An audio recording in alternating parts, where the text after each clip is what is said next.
Lepo pozdravljeni v oddaji Na glas. Tokrat bomo govorili o izzivih vrtnarjenja in sadjarjenja, tako v luči sodobne kot hkrati tudi tradicionalne vzgoje, vse od semen naprej. Z mano v studiu so gospa Miša Pušenjak iz Kmetijsko-gozdarskega zavoda Maribor, ki bo več povedala o vrtnarjenju oziroma zelenjavi, kaj ne da?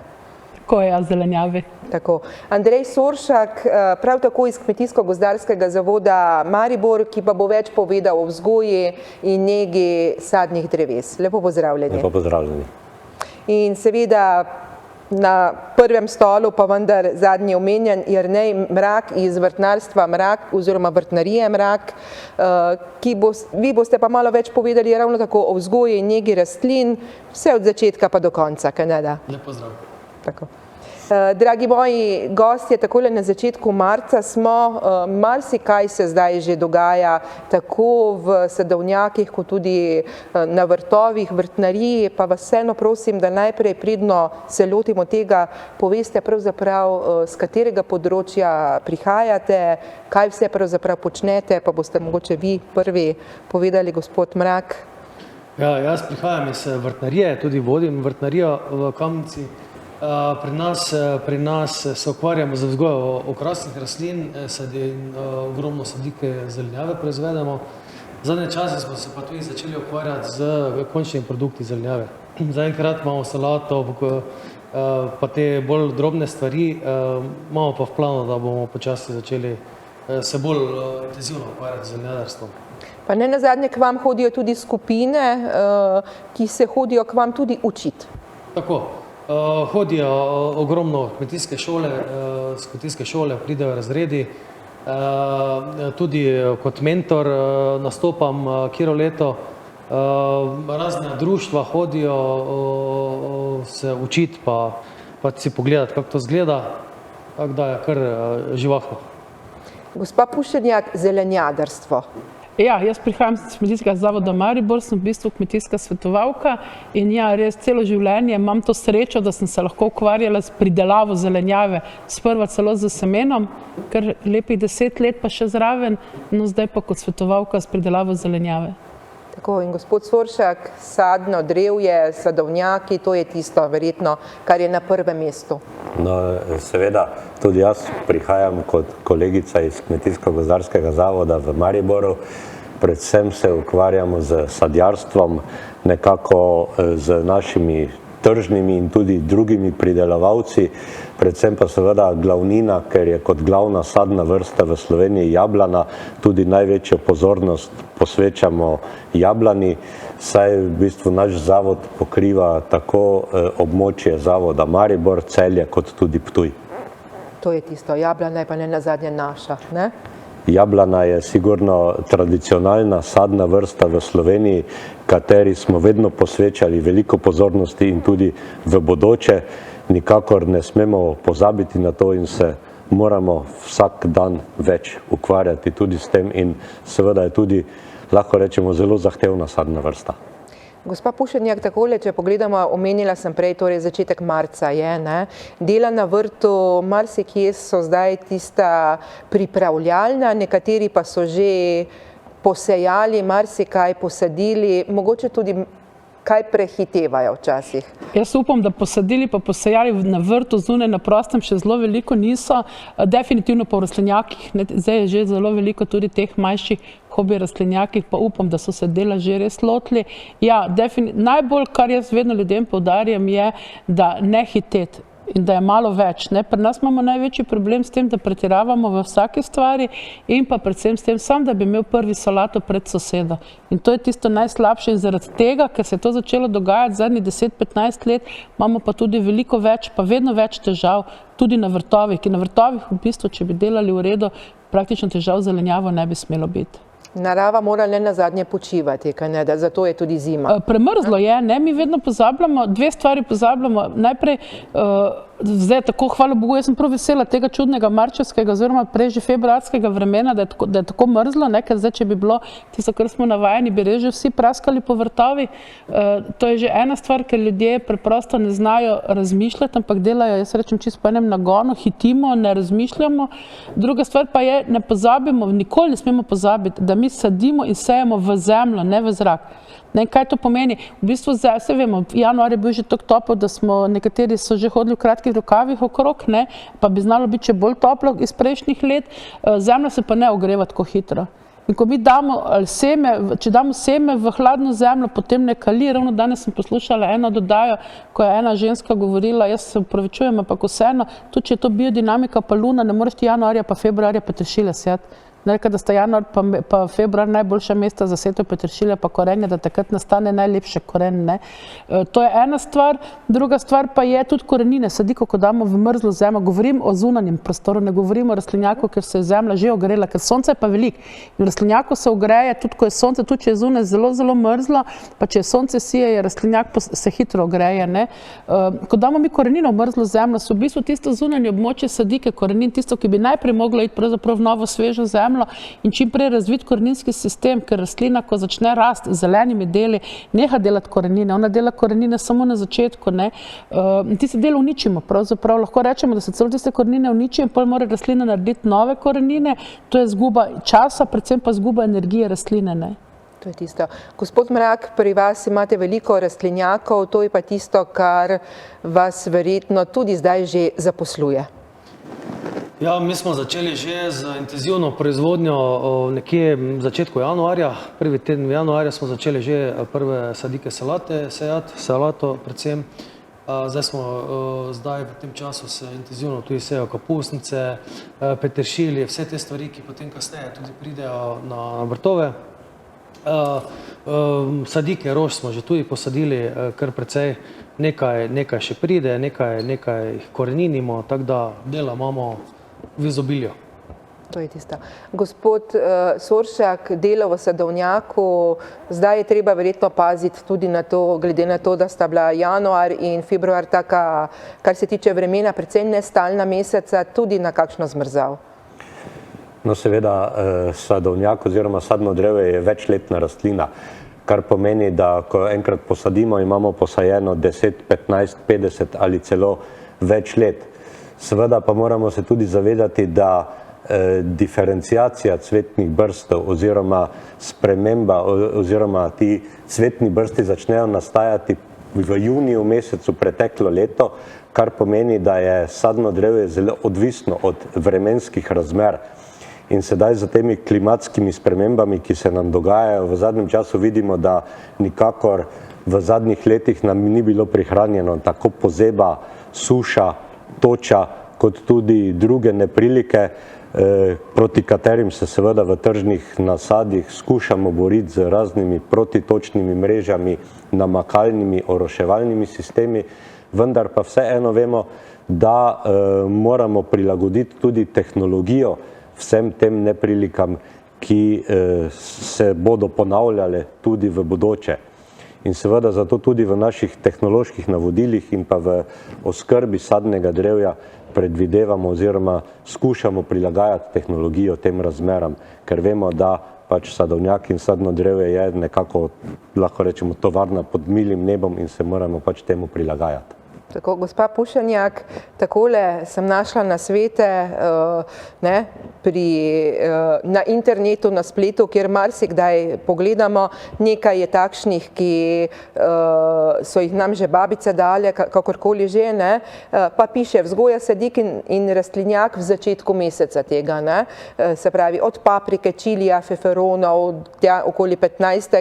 še paradižnik, lahko se vzgoji tudi sadike graha, ognjiča, proti koncu meseca pa že rdeča pesa. Se pravi, se dogaja tisto, kar pa mora biti, tako kot ste prej poudarili, že topla zemlja. Se pravi, najverjetneje v rastlinjaku ali pa v posebnem prostoru, kjer se to lahko dela. Ja, vzgoja sadik v bistvu zunaj na prostem zdaj še ne bo, niti v marcu bo po mojem še prehladno tudi zunaj, tako da jaz vrtičkarjem bolj svetujem, da te sadike vsaj zdaj v tem mrzlem delu leta kupujejo. Druga stvar je potem april, maj, ko jih lahko dejansko vzgoji vsak tudi te sadike. Druga stvar pa, zdaj ste omenili več rastlin z dveh pravzaprav polov sveta, tiste, ki ne smejo biti v pretoplem prostoru, ker ne bomo vzgojili kvalitetne sadike, to so te solate, kapusnice, na drugi strani plodovke, ki pa zahtevajo topel prostor, ne pretopo, to vrtičkarji običajno delajo težavo, ker ga imajo v pretoplem, ker mislijo, da moraš tam hoditi v kopalkah v tistem rastlinjaku, kjer se dela paradižnik, to ni res,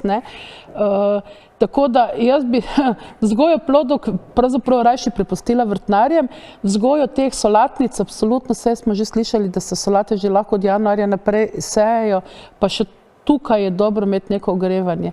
Edino, kar pa imam eno, bom rekla, takšno izjemo, pa je, če so pri hiši mali otroci.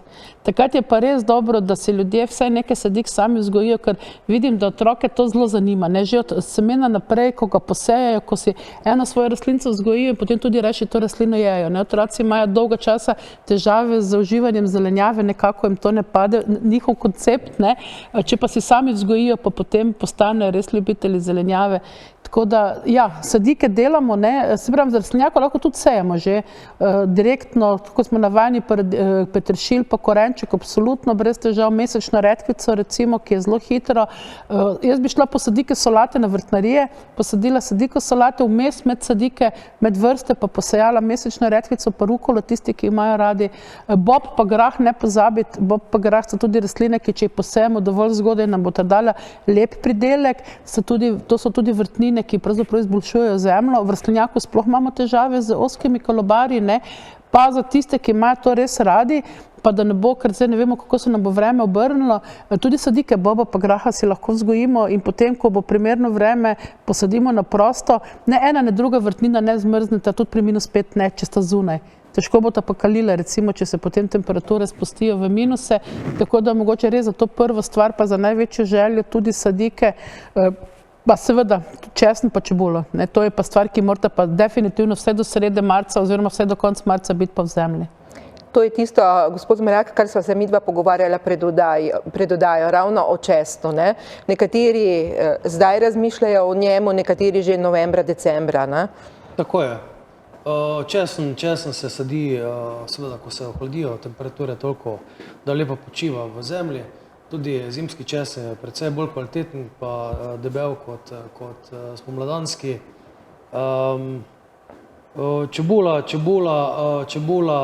mi predvsem doma vzgojimo sadike. Tudi januarja smo jih sadili, porž raste pri nas, te stvari. Teda, ko bojo dovolj visoke temperature, se pač to komot nasadi ven. Predno se lotimo tam še malo sadnega drevja, bi ostala še pri vama. Kaj menite o kompostnih zastirkah in tudi o prekopavanju vrta? Ker po starem, vsako leto je treba torej grede prekopati, po novem, marsikdo se drži tega načela, ni treba prekopavati. Jaz sama mogoče menim, kar se tiče teh neprekopavanja, to tehnologijo smo pravzaprav prenesli iz njiv, kjer je to hranitveno kmetijstvo, zdaj je že celo še malo bolj nadgrajeno, dejansko uporabno in se ga da delati. To pa, da, ne vem, jaz sem zelo proti temu, da se samo kompost nasipava gor na zemljo, se v tem kompostu goji rastline, ker je to za mene isto, kot bi to delo v loncu. Se pravi, tisto svojo matično zemljo praktično pustiš čist na miru, na njivah je drugo, tam uporabljamo podrahljače, uporabljamo rastline, ki naredijo luknje, se ta organska masa vedno tudi v njivo noter spušča nazaj. Tukaj po bistvu samo nasujemo kompost in to v 4-5 letih imamo tisto 20 cm plast, ki je to lonec, to ni tvoja matična zemlja. Druga stvar pa je, kar se tiče prekopavanja, ja, težke zemlje, jaz še vedno mislim, da je boljše, da prekopavamo. Tretja stvar, kar pa je uporaba gnoja kot gnojilo. Se ni nujno, ker najboljše gnojilo je dejansko kompost, to je treba vedeti. Se pravi, kompostirane zadeve so veliko boljše gnojilo kot gnoj, ampak večina Slovencev še vseeno navadno uporabljati gnoj.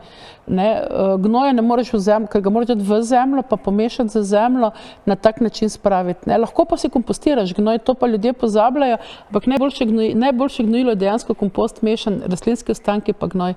Ne? In ljudje potem, to smo pa pozabili. In za takšen sistem moraš imeti dobro, pravilno narejen kompost, ki ga tudi premetavaš, ki ga tudi sestaviš in tudi dovolj veliki kub ga mora biti, ker v enem kubičnem metru ne naredimo mi dobre mase. Ne? Potem dejansko namesto, da bi delali dobro, uničujemo zemljo. S kompostom pa je tudi delo. Se pravi, a je prekopavanje manj dela ali ni, to naj ljudje sami razmislijo. Je pa pomembno, kakšen kompost je, ne? Tako je. Kompost mora biti pravilno narejen. Dobro je, da je visokotermično predelan zaradi tega, da ni plevela not, pa teh patogenih žuželk, pa tega. Ma pa ravno na naši vrtnariji smo 2 leti nazaj začeli za to vrstljako na probo proizvajati zelenjavo ravno na to, da ne prekopavamo, ampak vsakokrat pa zrhlamo v globino.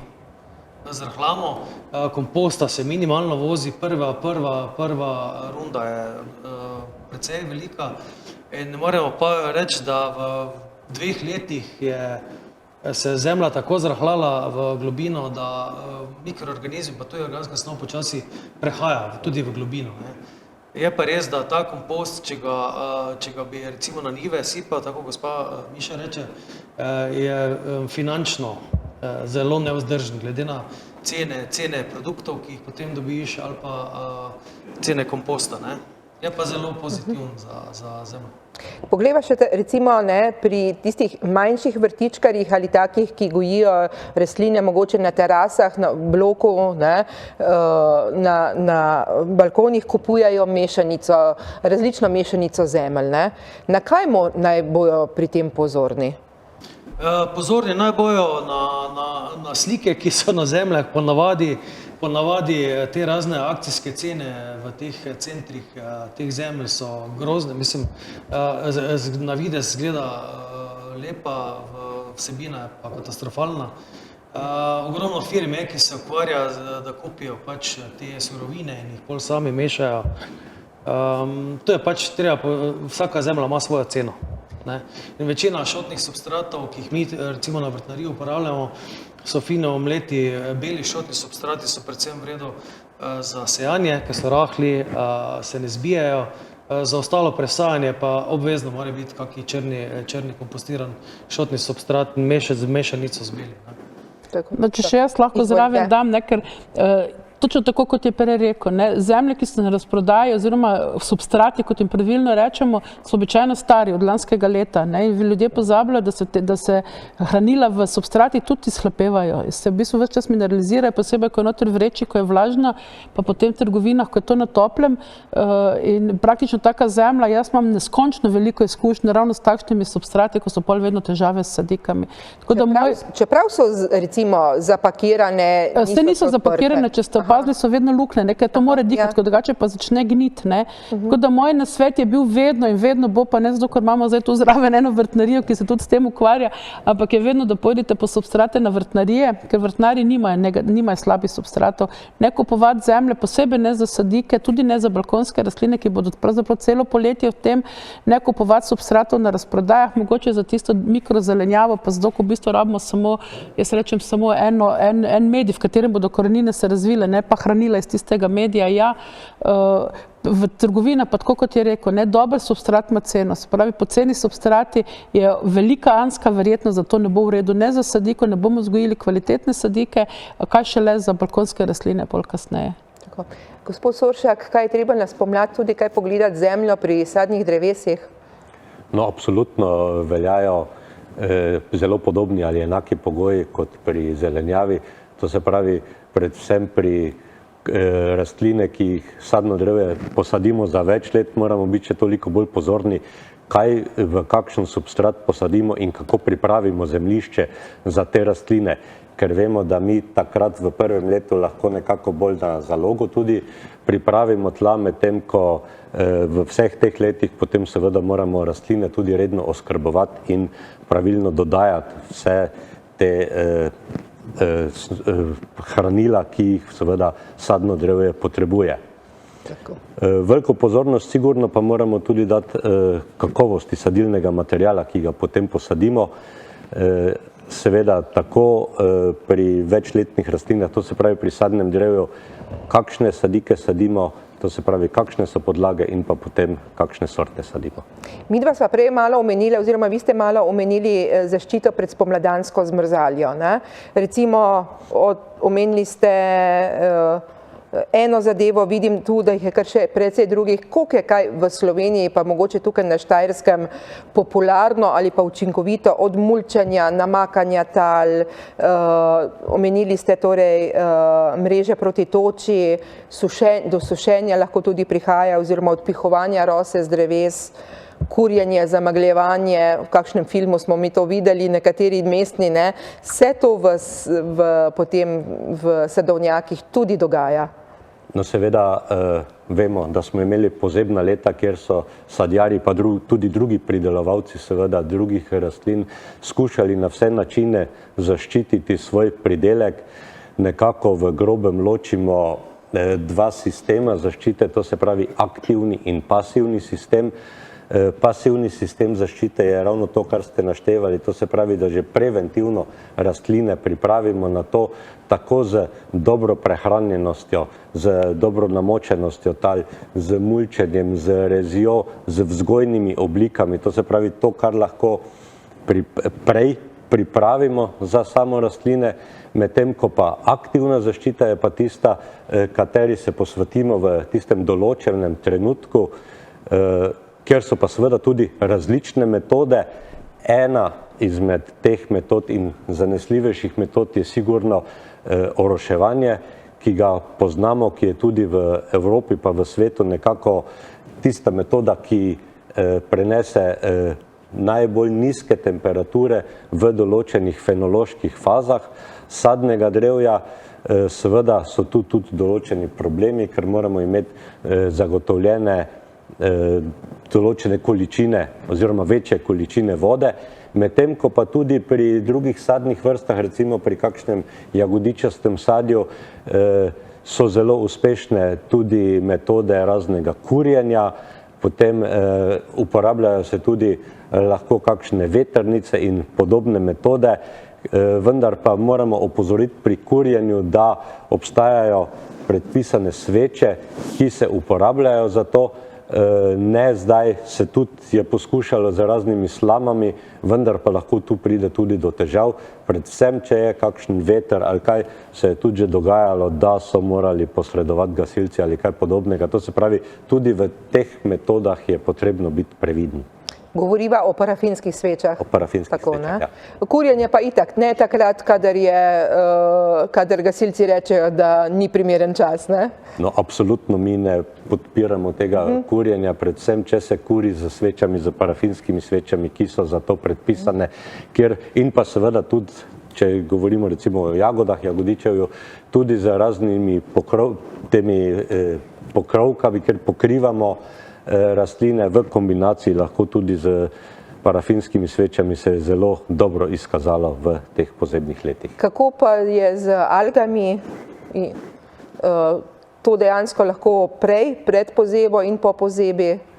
Absolutno je potrebno, celotna rastlina je potrebno pripravljati na te pozebne razmere, kajti boljše prehranjena rastlina, boljše oskrbovana tudi boljše prenese nižje temperature, vendar pa obstajajo tiste kritične temperature za določeno sadno vrsto in pa tudi fenološko fazo, kjer seveda prihaja do poškodb in do nekih minimalnih, da tako rečem, do temperatur, ki ne presegajo tam 4-5 stopinj Celzija minus, seveda lahko tudi z raznimi sredstvi za krepitev rastlin potem pomagamo rastlinam.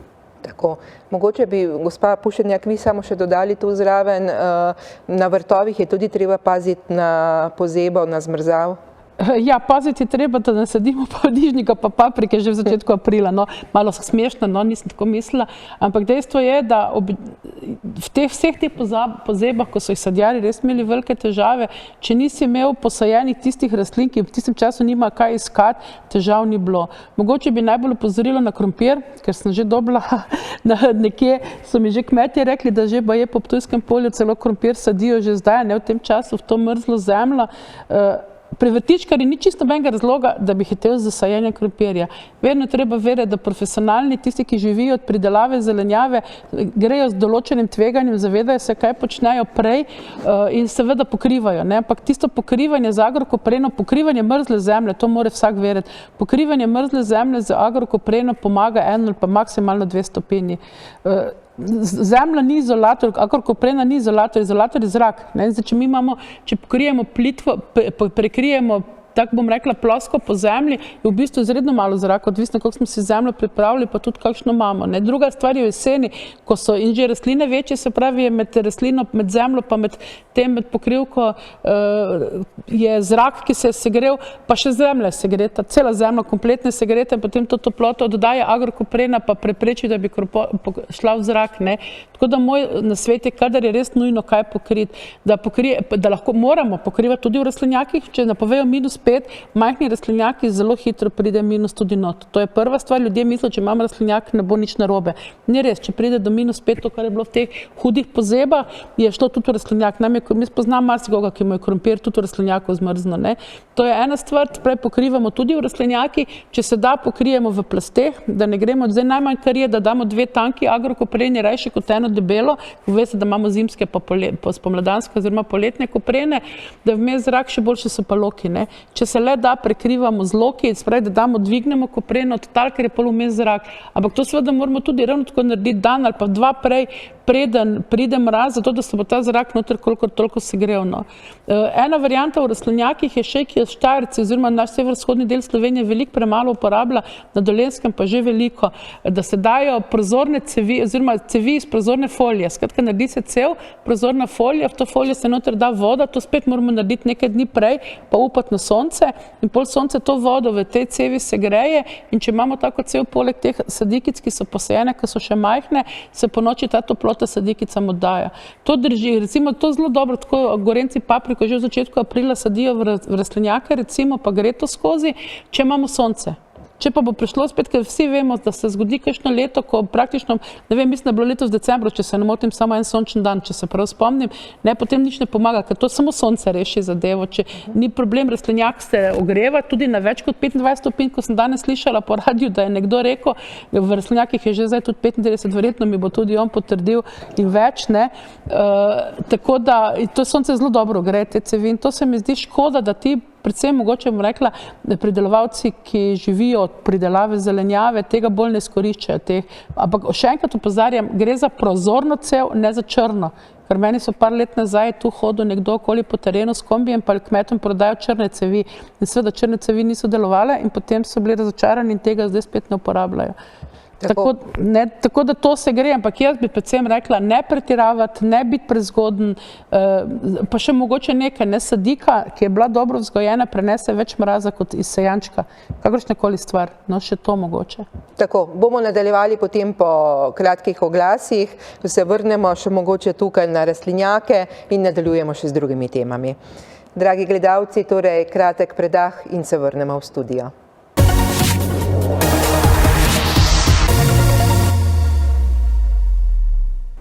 Drage gledalke in spoštovani gledalci, pozdravljeni nazaj v oddaji Na glas, kjer govorimo o izzivih vrtnarjenja in sadjarjenja.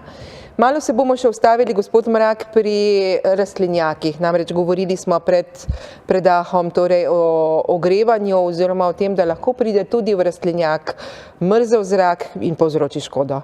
Kako je pri vas oziroma kaj svetujete ljudem? Svetujemo tako je Miša rekla, da se pokrije pravi čas za kopreno. Če nima kakšnega ogrevanja noter, je to obvezno. Zdaj, večji volumen zraka, mi imamo recimo velike rastlinjake in imajo ogromno zraka in če ga pravi čas zapremo, se ta zrak kar kompenzira čez noč. Ti manjši rastlinjaki pa mraz zelo hitro pride not. Tako da pretiravati prehitro dejansko ne. Nekateri pravijo, da se tudi v rastlinjaku lahko nenazadnje tudi kakšna sveča prižge. Pomaga ali ne pomaga? Slišal celo tako, da se sveča prižge, pa se da glinasti neki klobuk nad njo, da se kao segreva. Možno, nisem še probal. Jaz povem, če to delamo recimo za kakšno noč, pa za krajši čas, ker mi skozi govorimo o nekih temperaturah, ampak temperature niso absolutne. Lahko je zvečer še čist lepi plus, pa gredo skozi, pa sam pri sončnem vzhodu pride do minusa, v tem primeru seveda sveča premosti tisti kratek čas, ko je problem. Če pa že zvečer minus, pa seveda sreča ne bo reševala. Pa če imamo sadike, pa če se to začne dogajati, pa sej napovedi iz vremenske so zdaj zelo dobre, ne grejo zelo dost mimo, si pa še zmanjšamo spet prostor, pa damo svečo noter. To meni kmetje delajo. V večjem rastlinjaku si v bistvu naredijo za sadike loke, pa v tiste loke noter dajo svečo. Pa spet se pravim, za celo noč ne bo reševalo zadev. Za čisto tisto jutranje padce temperatur pa do neke mere skompenzira. Drugače pa mogoče en nasvet, predvsem za vrtičkarje, pa predvsem tiste, ki imajo še kurjavo na trda goriva. Zelo dobro, to pa imam jaz izkušnje, ko imam prijateljcev, ko ima rastlinjak 4x8 metrov, to je relativno majhen rastlinjak, žerjavica. Oni si čez dan se pač kuriš na ta trda goriva, pol pa speči ven tisto žerjavico pobereš, pa v en ali pa v dva kovinska lonca, ki bo ta pol za nič, da se razumemo, pa s to žerjavico potem, tu pa je dejansko tiste temperature tudi -5 kar dobro promestila v rastlinjaku, ampak spet to gre, sveča pa res za kratek čas. Kako bi bilo torej v tako imenovanih grow boxih, se pravi nekih šotorih, podobno rastlinjaku, pa vendar za umetno lučjo pa tak dalje, da se res potvori neko bolj spomladansko ali pa že skoraj poletno vreme čez dan, se pravi lučke prižgane in to ogrevano po noči tema? Glejte, zdaj tako, gojenje v grow boxih oziroma za temi lučmi, pa za temperaturami, to moramo zelo dobro vedeti, kaj delamo. Kar nekaj delati v tem stilu niso sadike, primerno ne dozorijo, če je premalo svetlobe, takrat seveda se pretegujejo, potem pa, ko pridejo seveda v zunanji svet, so dostikrat težave. Svetloba, temperatura morata vedno biti nekako sorazmerni. Tudi žarnice so različne za to? Tudi žarnice. Najboljše še tiste stare natrijeve, ki so zelo požrešne. Zdaj te LED žarnice se ogromno se dela na teh, ampak kako jaz spremljam, niso še tako daleč prišli za to tehnologijo.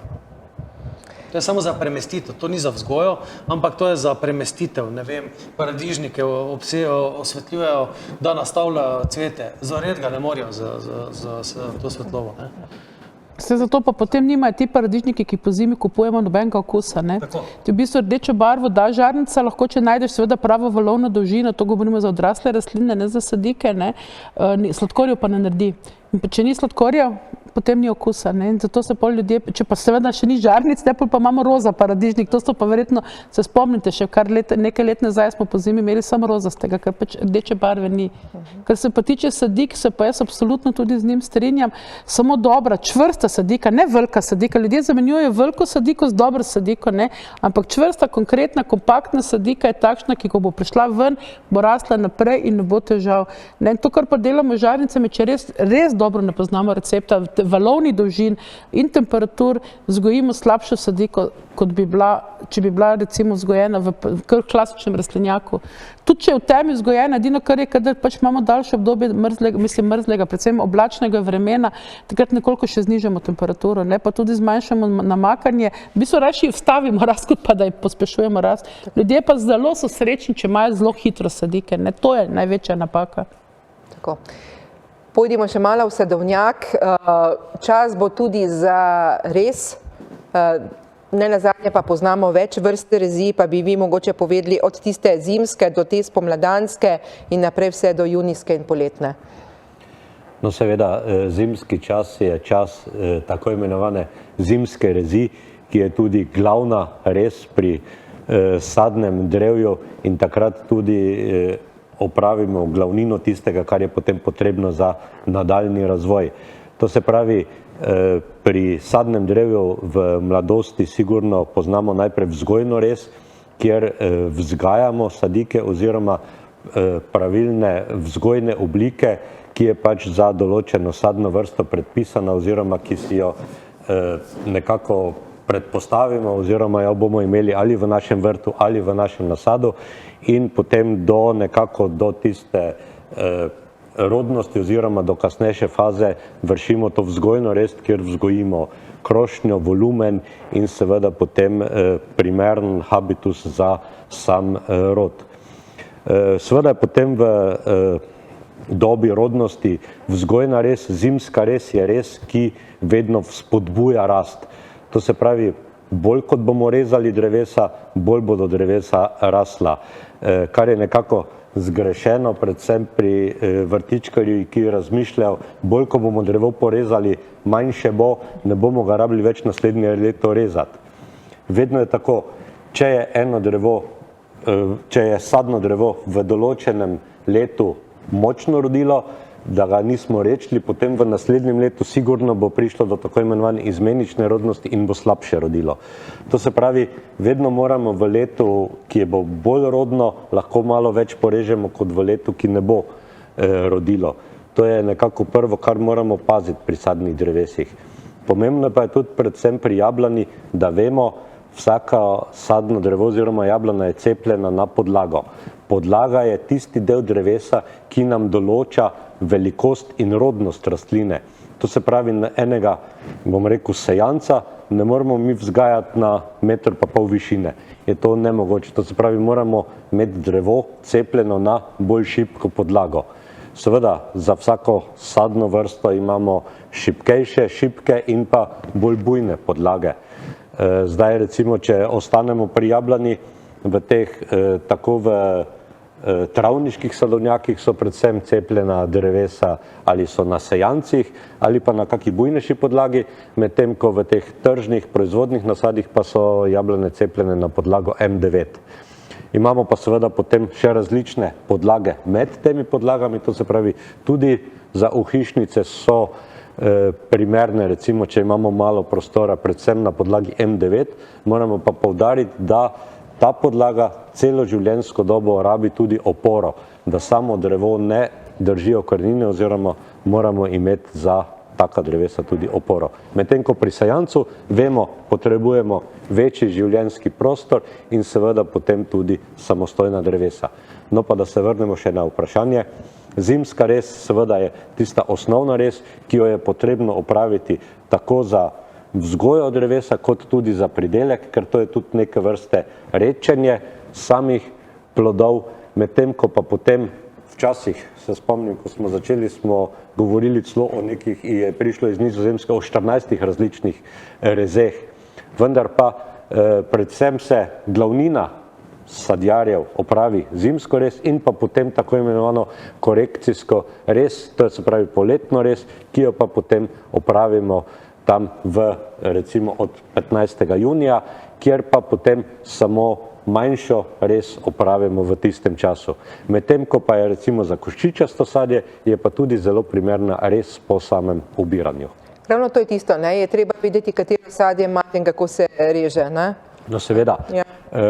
Da ne govorimo, da se vsaka sorta reže posebej, absolutno vsako sadno vrsto moramo rezati ob določenem času in pa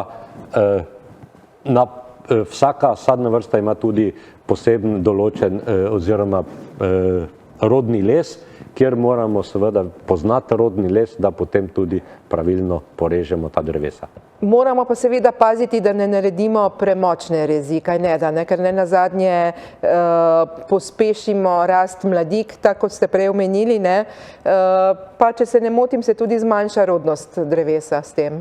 Seveda na vsakem sadnem drevju imamo različne vrste brstav. To se pravi, imamo vegetativne, generativne brste, to se pravi, če rečemo tiste, ki rastejo, iz katerih se razvijajo listi, in pa cvetne brste, iz katerih potem kasneje dobimo seveda naše plodove. Ta diferenciacija cvetnih brstov, kot sem že omenil, se predvsem pri jablani začne že v mesecu juniju in potem poteka vse tam do začetka cvetenja. To se pravi, moramo pri sami rezi vedeti, katero so cvetni brsti in katero so listni brsti in temu seveda tudi prilagajamo potem našo rez. Tako da ne samo glede na sadno vrsto, vzgojno obliko, podlago, absolutno tudi na to, kakšna je rodnost v tistem letu, prilagajamo sadnim rastlinam potem tudi zimsko rez. Gospa Pušenjak, pridno kimate, ne nazadnje so drevesa tudi v vrtovih, ne? Ja. Jaz bi mogoče edino tu predala, pa ne toliko za sadno drevo, ker sadno drevo se jaz že dolgo ne spuščam več, čeprav je moja bila osnovna kvalifikacija tudi sadjarstvo, ampak glede na okrasne rastline, posebej za vrtove, nekaj ljudje, tako kot je rekel prej Andrej, v bistvu ti ne moreš z rezjo imeti velike ali pa male rastline. Pravi, ljudje kupijo kar nekje, recimo najrajši v vrtni centri, kjer jim pravzaprav še nihče nič ne pove o tistem zadevi, kupijo neko zadevo, si jo nekam posadijo, pa čez 5 let kliče, a lahko presadim, še eni pa še hujše ne obrazuje, tako kot smo rekli, probajo narediti čim manjšo rastlino in še enkrat poudarjam, bolj boste rezali, hitreje bo rasla, pa večja bo. Se pravi, z rezjo ti ne moreš določiti velikosti, velikost določa pri okrasnih rastlinah sorta. Ko imamo tudi znotraj, ne vem, posameznih vrst različne sorte, zato tudi po okrasne drevje, posebej v večjih količinah, pojdite tja, kjer vam tudi vejo povedati nekaj o tem in ne računati na to, da boste rezali, pa bo ostala majhna, ker to ne bo. Tudi vi imate očitno svoje misli, ker se mi zdi, da kar takole begajo. Ja, predvsem na nekakvi podlagi je cepljeno, ne? Drugače si lahko presenečen, kako to visoko zaraste. Poglejmo še nekaj drugega, zopet bomo mogoče v vrtovih, pa tudi v sadovnjakih se kdaj kaj pojavi, ne, uši. Uši so namreč tiste, ki se jih znova in znova vsako leto marsikdaj bojuje proti njim in najdemo razno razne recepte, od pika polonic do prepelic, do razno raznih sredstev. Ne nazadnje celo sem slišala, da lahko kar z sredstvom za pomivanje posode obrišemo liste in da to bo pa res tisto, kar bo pomagalo. Povejte vaše izkušnje. Ja, uši so en veliki problem v rastlinjakih, sploh, ko se temperature dvignejo, sploh pri tistih, ki rastlinjakov ne zračijo dovolj, tudi zdaj po zimi, recimo, jih je potrebno zračiti. Najbolj so te pikapolonice, to se da tudi kupiti. Zdaj recimo v rastlinjakih mi uporabljamo, mi se poslužujemo teh predatorjev, dajo se kupiti, ampak to mora biti ravno, morajo imeti dovolj visoke temperature pa te stvari. V tujini je dovoljena v rastlinjakih recimo prepelice. Prepelice pri nas žal zaradi salmonele niso dovoljene. Najbolj moramo gledati, da imamo sistem, da se ravnovesje neko v rastlinjaku vzpostavlja. Zdaj za čistila, ne vem, to še nisem slišal, sem že slišal, da se to uporablja. Drugače pa se pač škropi. Škropi za sredstvi, ki se jih da dobiti v trgovinah, vrtnarijah. Toliko naravna sredstva, toliko mila, da ni nekih problemov, da niso toksična za ljudi. Če še jaz lahko samo zraven dajati, uši so del narave, to je treba vedeti. In uši se v nekem določenem obdobju, in to je vedno takrat, ko se rastline hitro razvijajo. Zato so rastlinjaki, recimo na solati se že pojavljajo, ker me že ljudje kličejo, zunaj na prosem je pa to običajno nekje v začetku maja, tu nekje, v glavnem takrat, ko je najhitrejša rast. To je treba vedeti. Takrat se bojo pojavljali, pa nimaš kaj narediti, nič si narobe naredil. To je del narave, ne. Res pa je, tako kot je prej rekel, najbolj pomembno je, da imamo ves čas neko ravnovesje tako zunaj na prostem kot rastlinjaki, pa mogoče zunaj na prostem še en nasvet, ne uničiti popolnoma vseh uših na vseh rastlinah, ki jih tam vidimo. Res je, sigurno jih na zelenjavi ne bomo imeli, ne. Verjetno tudi na vrtnicah, ne, ker jih imamo zato, da so zelo lepe. Ampak vedno obstaja kje v kotu vrta, ker običajno govorimo bolj o vrtovih, ne kot o koriti, nekje kakšne rastline, ki ne motijo tako vizualno, če so gor uši. Namreč ta prvemu razvoju uši vedno sledi tudi razvoj teh koristnih organizmov, ne bom rekla sam pika polonic, ker jih imamo v naravi zelo veliko, zelo različnih, ne. Ampak če mi vse manimo, takrat v tistem prvem rodu te koristne, bo zelo malo te koristnih žuželk sploh prišlo na naš vrt. Ne pridejo pa takrat, potem one pa zalegajo jajčica oziroma delajo korist, samo če vejo, da bojo njihovi mladički imeli hrano. To pomeni, če uši nič, jih mi popolnoma uničimo, potem ne bodo pri nas, bodo šli drugam. To je to ravnovesje, ko govorim, da imamo tudi različne rastline, ki v različnih časih cvetijo in tako naprej. To je zelo pomembno. Tudi to, da kakšne hotele naredimo te žuželčnike, da mogoče kje prezimijo. Kar se pa tiče tega, dejansko imamo v trgovini zdaj tudi pripravke, ki jih lahko uporabljamo v ekološki pridelavi. Edino opozorila bi, da te pripravke nikoli ne uporabljamo na soncu. To je ena stvar, ljudje to pol, ker ko imajo čas, ne, ti pripravke sončne, se zato pa imajo kratek čas delovanja oziroma nimajo dolgih karenc, ker jih svetloba pa sonce hitro razgradita. To je pomembno, pa predvsem to, da se pol ljudje tele razne flaške, ki jih kupijo, kar v rastlinjaku shranijo ali pa kar na enem oknu, saj jutri bo spet treba, pa po jutrišnjem spet. Ne bojo delovali, če ne bojo shranjeni v temnem pa hladnem prostoru. To je mogoče še en moj nasvet. Da se čist na začetku, absolutno odsvetujem to, kar ste prej rekli, čistila. Posebej spravi tele pralne prahe, zato ker to konec koncev, vse v njih je tak soda bikarbona. Tako da tisto osnovno, kar deluje, se pravi, ta priprave, ki sode bikarbone, naj povem, da zdaj v Evropi na veliko preizkušajo, da bi nadomestil nekatere druge pripravke. Tako da čist na začetku bi po tem receptu, opozarjam, soda bikarbona ti lahko požge, če nisi pameten. Ne, tudi ekološki pripravki požgejo. Tako da to se da čist na začetku, zato pa zdaj mogoče, ker je ravno ta čas, opozarjam, pojdite predvsem solate v rastlinjaki pogledati, ker zdaj v tem trenutku so uši še na spodnjih listih in jih še dosežemo. Potem se pa preselijo v sredico solate, potem jih pa ne dosežemo ne z zelo močnim insekticidom, ne z temi blagimi, ki jih priporočamo. Zdaj za vrtičkarje, jaz pravim, ne to solato, kar nekje v slani vodi opere, pa bodo šli ošili dol, problem je pač za tržnike, tega ne morajo prodati. Ampak zdaj bodite pozorni v rastlinjaki, pojdite pogledati, če vidite, da imate veliko mravelj v okolici solate, je treba kar zanimljivo, lahko tu spravim tudi s pripravkami sode bikarbone.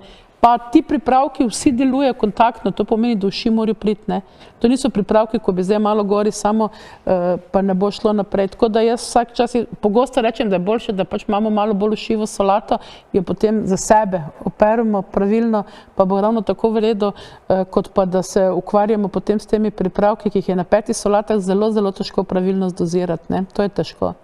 Takole pogledamo, še nekaj minut še imamo, še na polže, s katerimi se mnogi bojujejo, nabirajo jih po noči. Zakaj se jih pravzaprav najlažje po noči išče, najde in ulovi? Ja, polže zelo moti UV žarki in se dostikrat skrijejo v razne luknje, ki jih zelo težko odkrijemo čez dan. Ponavadi v kakem deževnem vremenu ali pa kaj takega to pridejo na plan, ampak načeloma se v lepem vremenu skrivajo. Po noči pa prva pade rosa, ponavadi vlaga toliko in pridejo in se hranijo. Zdaj te race, te muškatne pa indijske tekačice, ja, te se sicer uporabljajo, ampak te se to i lotijo salate. To je ravno tisto, ne? Naših pridelkov, ne. Zdaj v tujini se že uporablja pač patogene gliste, to smo mi že tudi malo probavali s temi zadevami, ki pri nas še žal niso dovoljene. Kak je s tem, kak je to pozitivno ali pa negativno na okolje, to ne znam povedati, to morajo naše inštitucije narediti, pa da registrirati ali pa ne, ker dosti teh glist je že pri nas registriranih tudi za ostale, tudi proti ušem se da s tem boriti. Tako. Gospod Soršak, kaj pa napada drevje tisto, na kar moramo biti pazljivi? Imamo sicer zelo malo časa, ampak mogoče, da izpostavite tiste najpomembnejše nasvete ali pa vsaj napake, ki jih naredijo, pa jih ne bi smeli. No seveda, če smo že začeli, da je nekako tradicionalna sadna vrsta jablana, sigurno pri jablani svetujem, če se v vrtove posadijo drevesa, je dobro mogoče, da se posadi tiste sorte, ki so odpornejše, predvsem so to sorte odpornejše na skrlup, tudi stare sorte sodijo med te sorte in seveda tudi novejše sorte, dobimo že jablane, ki nekako so odporne predvsem na to bolezen, medtem pa, kot je že prej bilo govora o ušeh in drugih škodljivcih in bolezni, seveda se strinjam z predhodnikoma, predvsem v vrtovih je treba vzpostaviti nekako ravnovesje in ne že ob vsakem manjšem pojavu ali kakšne pege ali kakšnega škodljivca uporabiti kakšna fitofarmacevtska sredstva, ampak je potrebno nekako vzpostaviti ravnotežje, da potem lahko preživijo tudi te koristni organizmi, ki nam sigurno v vrtovih opravijo zelo koristno delo. Tako, najlepša hvala vsem trem. Naš čas se je iztekal, vrtičkarji in sadjarji bodo imeli zdaj šele tisti začetek del. Upam, da so dobili nekaj nasvetov, kako in kaj se lotiti zdaj marca in tudi čez vse leto dela. Najlepša hvala. Hvala tudi vam. Dragi gledalci in spoštovane gledalke, vam pa do naslednje oddaje Na glas. Nasvidenje.